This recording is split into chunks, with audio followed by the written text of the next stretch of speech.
Good afternoon, passengers. This is your captain speaking. I'd like to welcome everyone aboard this podcast. We are currently cruising at an altitude of 35,000 feet and airspeed of 450 miles per hour. Weather is clear and sunny with a high at 75 degrees. The cabin crew will be coming around in about 20 minutes to offer you a light snack and beverage. So sit back, relax, and enjoy the rest of the podcast.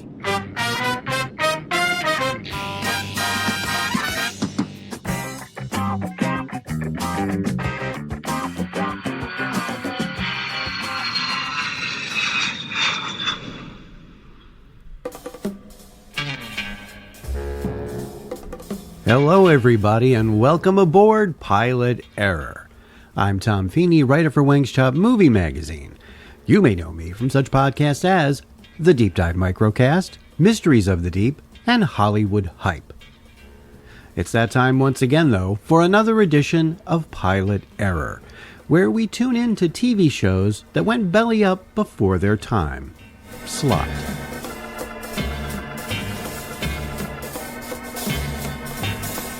Once again, dear friends, we draw upon the endless wellspring of failed television pilots known as the CBS Summer Playhouse. Summer vacation just wouldn't be the same without your personal invitation to Television City in Hollywood for the CBS Summer Playhouse. During the next hour, share with us a world television premiere chosen especially for your family's viewing enjoyment. So grab a seat, butter the popcorn, lean back and relax, because here comes the CBS Summer Playhouse. Yes, the CBS Summer Playhouse, a late 1980s cornucopia of unceremoniously dumped shows that only aired because they didn't want to show any more reruns of The Dukes of Hazzard. I mean, CBS already spent the money, so why not? Our first example, plumbed from the television toilet, is a science fiction drama starring television's stalwart Scott Bakula, best known for sci-fi shows like Quantum Leap and Star Trek Enterprise, as well as dramas like NCIS New Orleans. Now, this pilot was before any of those shows took off, airing in August of 1987. Being a relative newcomer at the time, Bakula was eager to make a name for himself and signed on to a pilot titled Infiltrator. The Stewart Institute of Technology, SIT for short. You know the kind of place, steeped in tradition, rich in history, first in discoveries. A place where old Mr. Peabody would be right at home. You remember Mr. Peabody, the smart dog on the Rocky and Bullwinkle show. He was always working on something amazing. Dr. Carrie Langdon. The first time I saw her was on television 15 years ago. She was the youngest graduate ever from MIT. And I don't mean models in training. She had the world by the tail and knew it. Dr. Langdon pretty much ran the show here at old SIT for Mr. Stewart. Rumor had it she was working on some top-secret project, which left her no time for me or my discovery. I was on the verge of the biggest breakthrough of my career, a breakthrough that would change my life. Bakula plays a scientist who is working on a means of matter teleportation. Of course, things go awry, and he accidentally beams himself to an adjacent laboratory where he fuses, on a molecular level, with an experimental space probe. Ouch! Kind of like the movie The Fly, but with much less ick. So, instead of Brundlefly, we get Bakulon? Anyway, so this fusion naturally gives Bakula fantastic powers, and I would imagine lots of problems getting through airport security. How can this be? Your cells and your atoms are linked to the probes. This is incredible. It is absolutely unbelievable. How many more slides do you have to look at? How much more do you have to see? I can't give back your probe. I am your probe. Dr. Langdon, Project Infiltrator. My friends call me Phil.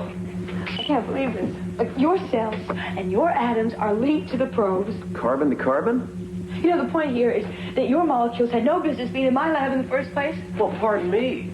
Like I wanted this to happen? Like I had planned this whole shotgun marriage of molecule? That's just it. You didn't plan enough. You should have done more tests. You should have taken more time. Time? I didn't have time. You wouldn't give it to me. What? I think I know what made you transform. It's basic to Infiltrator's design. It is survival instinct. You want to fill me in? Look, this may be your project, your secret, but like it or not, it just became a branch of my family tree. Now, I'd like to know a little something about it before I take it home to meet my folks. How can you joke about this?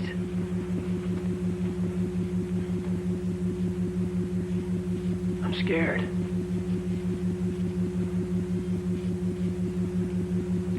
Project Infiltrator. State-of-the-art space probe. It's classified. What was it designed to do? Deep space exploration. Go places we've never been, never seen, places where you can't predict what you might come up against. That's why it was absolutely essential. The probe had the ability to adapt and to survive. Adapt? Like change? Like you don't know what this thing is capable of? Not yet. Swell. And the survival instinct. That's what you think makes it come out to play? It's a theory. Well, how do we find out for sure? Same as any theory, Doctor. We test it. I knew that. What I didn't know was that Dr. Langdon was going to enjoy these tests a lot more than me.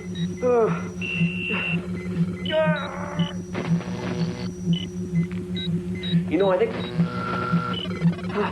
couldn't we just talk about that for a second? Enough. No more testing. I've been poked, prodded, flip-flopped, turned every which way but loose. We've been here all night, right? This isn't working. Your survival theory, this thing doesn't care two hoots about what you do to me. It's been programmed to survive, and nothing can override that. Like, if Infiltrator really has become a part of you, it should read a threat to you the same as it would a threat to itself. What if it doesn't need me? Huh? What if it doesn't care if I survive or not? This transformation allows Bakula to, in times of danger, to sprout lights and wires and lasers and such to bring down the bad guys. Of course, who would want to remain a half-human, half-space probe forever? Well, me maybe. But you'd need a doctor and an IT guy for this. So Bakula wants to find a way to separate the man from the machine. A prospect that is much more difficult than it may seem. And yes, there are the requisite villains who seek to keep Bakula as is in order to exploit his new abilities. Now, as you can imagine, no one is reinventing the wheel here. Someone ponied up the considerable cash to make this hour-long pilot, despite the truly silly premise. I mean, it's fine. For a 1980s production, the special effects are pretty decent, and Bakula shows that he already has the chops to lead a series. Infiltrator, however, just wasn't that series. Now, a few years later, in 1989, Bakula would find the show that would propel him to stardom, Quantum Leap. And he's been working ever since, and doesn't seem to be slowing down at all. I'm sure one day he'll be starring in NCIS Retirement Village. Now, if you would like to see a young Bakula doing his sci-fi thing, Infiltrator is available to watch for free on YouTube as of this recording.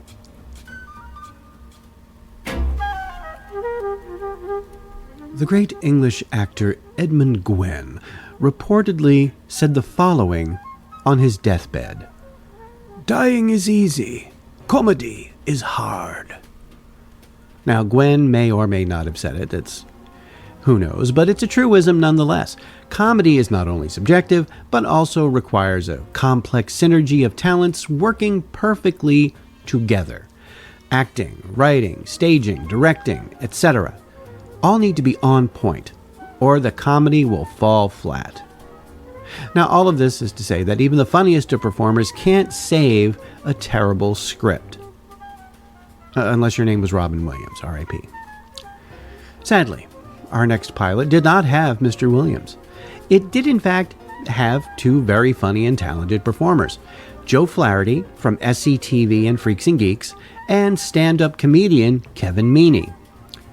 The pair starred in the comedy, sorry you can't see the air quotes I just made, called Limited Partners. The show featured the two comedians playing a couple of ne'er-do-wells who work at a fast food place serving British food. Kind of, sort of. You're not going to believe this. What? You know what Phillips is talking about over that table? No. Talking about putting a football stadium in. Right here. Across the street in the granite pit. No. Yeah. Stop. Yeah. Come on. Really? Really? Stop it. Yeah. Stop. Yeah. Real. Come on. I didn't know. You're hypnotizing me with that stuff. Now look. You know what that means? This place, I can't believe it. It's going to be a gold mine. 60,000 people every Sunday, all hungry for a post-game Bunbury's Beefmaster. Regis! What? This restaurant is for sale. That's right, it's for sale. For sale. And nobody knows about the stadium but you and me. We could own it. We're going to be rich. We're going to be rich. We're going to be rich. We're going to be rich. We're going to be rich, rich, rich, rich, rich. You're going to be fired if you don't get back to work. Meaney and Flaherty, who also co-wrote the pilot, try to be a classic slapsticky duo. Alternately manic and excited, then next minute fighting with each other. You know, it's a standard cookie-cutter sitcom stuff, and not done particularly well. It's easy to see why it never got picked up. It's all setup, joke, followed by the occasional spit take. All very meh. Plus, you can tell the laugh track operator almost broke the machine pushing the button so often. But once again, if you are a glutton for punishment, you can watch Limited Partners for free on YouTube. So, we've covered sci-fi and comedy. What about a little horror? Or maybe a nice teen drama? What if I told you I have both?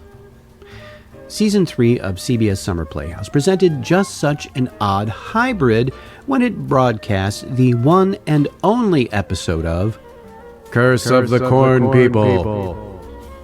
When this pilot was announced in 1989, those in the television business didn't quite know what to make of it. It was being produced by perhaps the most successful TV producer of all time, Aaron Spelling, the same man who developed hit shows like Beverly Hills 90210, Charmed, Dynasty, and Charlie's Angels. In fact, at one point, Spelling had so many shows on the ABC network, people were saying it stood for Aaron's Broadcasting Company. Ha-ha. Problem was, in 1989 there was a push towards more serious personal dramas, so Spelling wanted to tackle that genre. What he came up with was Curse of the Corn People. That sounds like a personal drama, right? Well, don't let the title fool you.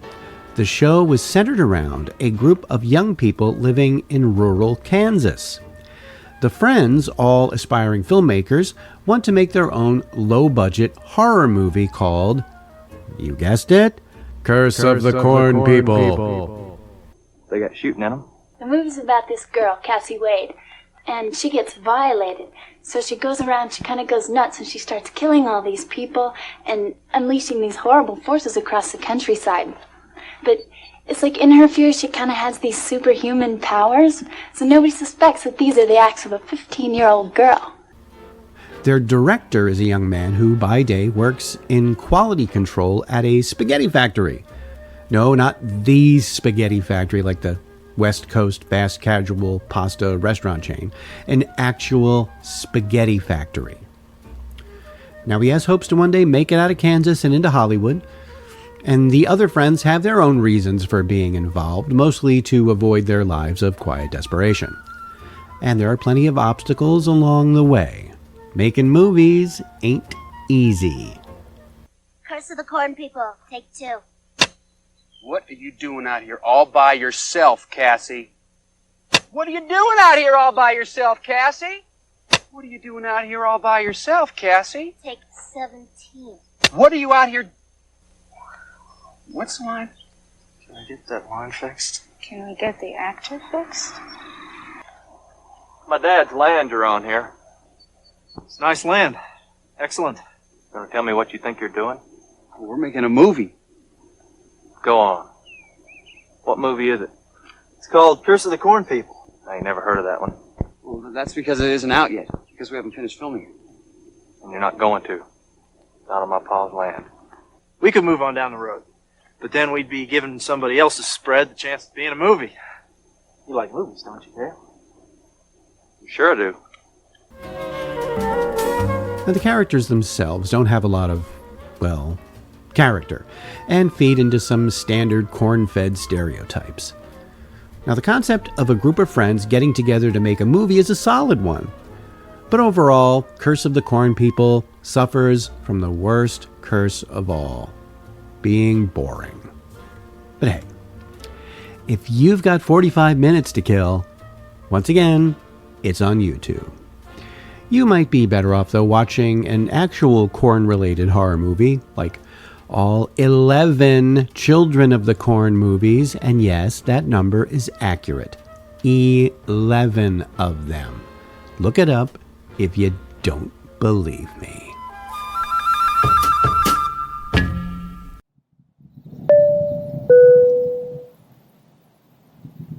Ladies and gentlemen, this podcast has just been cleared to land. As we start our descent, please make sure your seat backs and tray tables are in their full upright position. Make sure your seatbelt is securely fastened and all carry-on luggage is stowed underneath the seat in front of you or in the overhead bins. We hope you had a safe and enjoyable listening experience. If you have any comments, go to the deepdivepodcast@gmail.com and drop us a line.